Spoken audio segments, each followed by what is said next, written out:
Ayubowan, Vanakkam, Assalamu alaikum, good evening.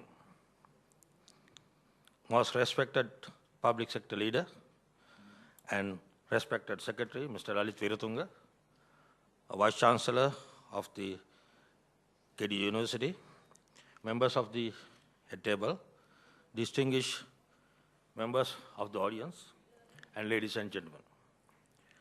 First of all, I would like to pay my great respect and salute to the great soldiers who liberated our nation from terrorism under the eminent leadership of His Excellency, President, and the Defense Secretary.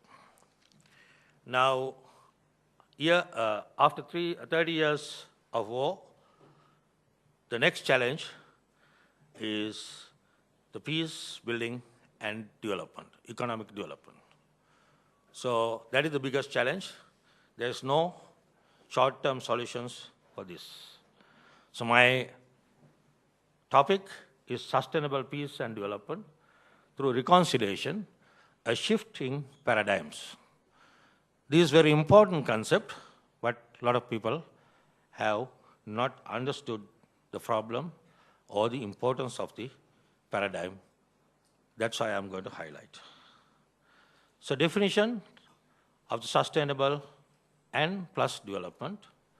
For human, sustainability is the potential for long-term maintenance of well-being, which has environmental, economic, and social dimensions. Sustainable development as development that meets the needs of the present without compromising the ability of future. There are various definitions. I'm not going to use all this. So definition of reconciliation, restoring mutual respect between individuals from different cultural background. So our challenge is long-lasting peace and development through restoring mutual respect between individuals from different cultural background. So that is the biggest challenge we are facing from now on in the next 2-3 decades. So Nelson Mandela says, no one is born hating another person because of the color of his skin or his background or his religion. People must learn to hate. And if they can learn to hate, they can taught to love. For love comes more naturally to the human heart than its opposite.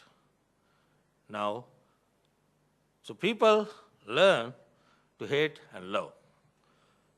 So there are various components of the reconstruction, especially the social reconstruction, security, freedom of movement, rule of law, access to accurate information, justice, education, etc., etc. So conflict resolution also there. I'm not going to redefine all these things. Now, what is our challenge?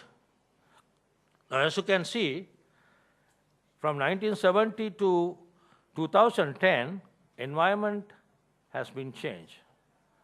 But the problem is, sometimes our systems, thinking, processes, all going like this.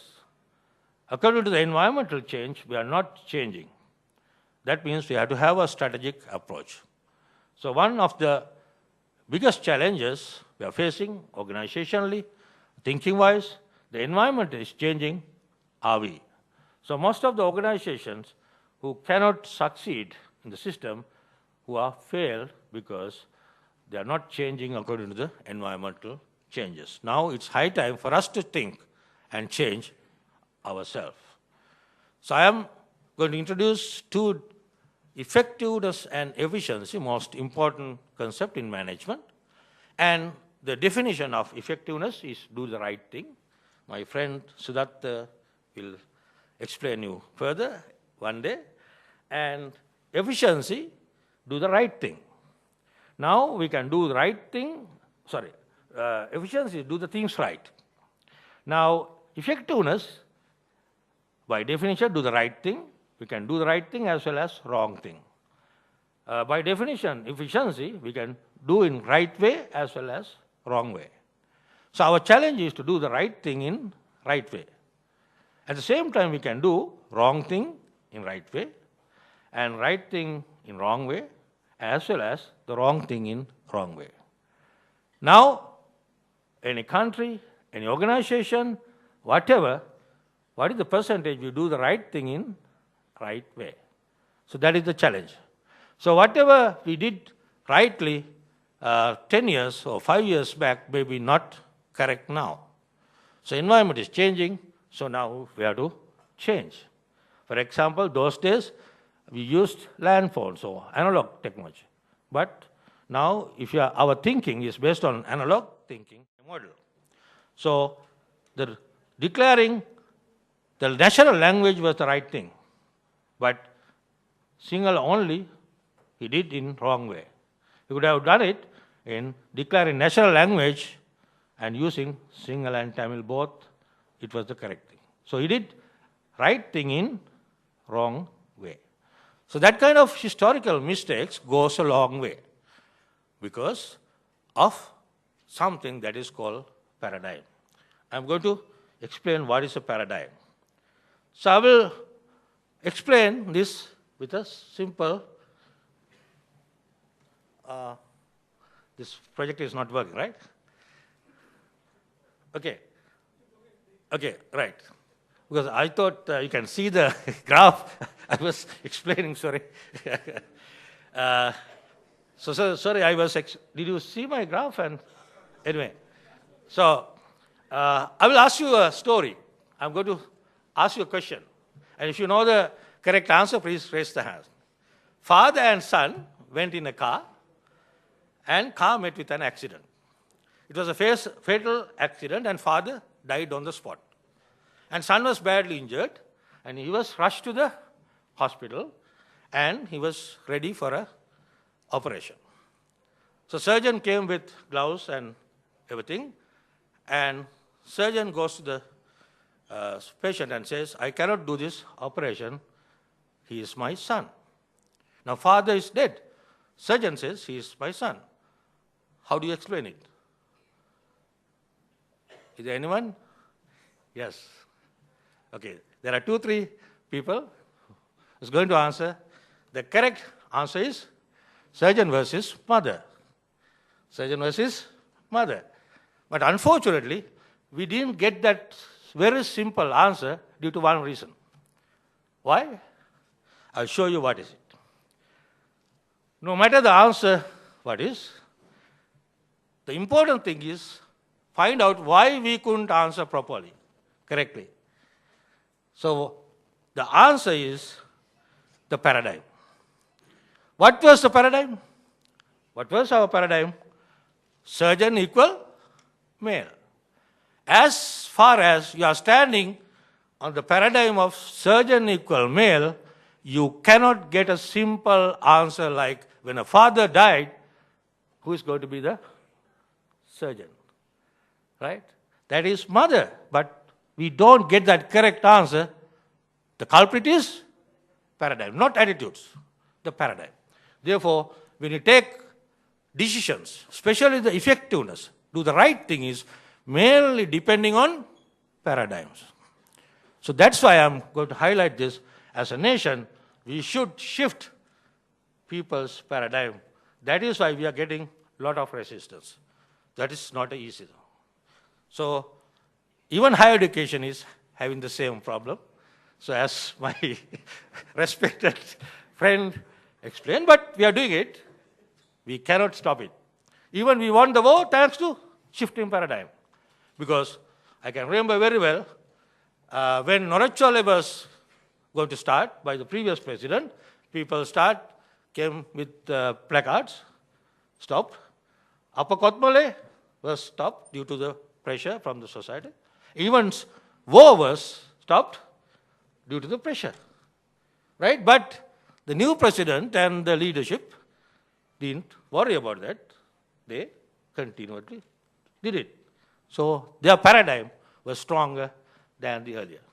So now I'm not going to explain these things again. Anyway, I'll tell the story also. My time is very short.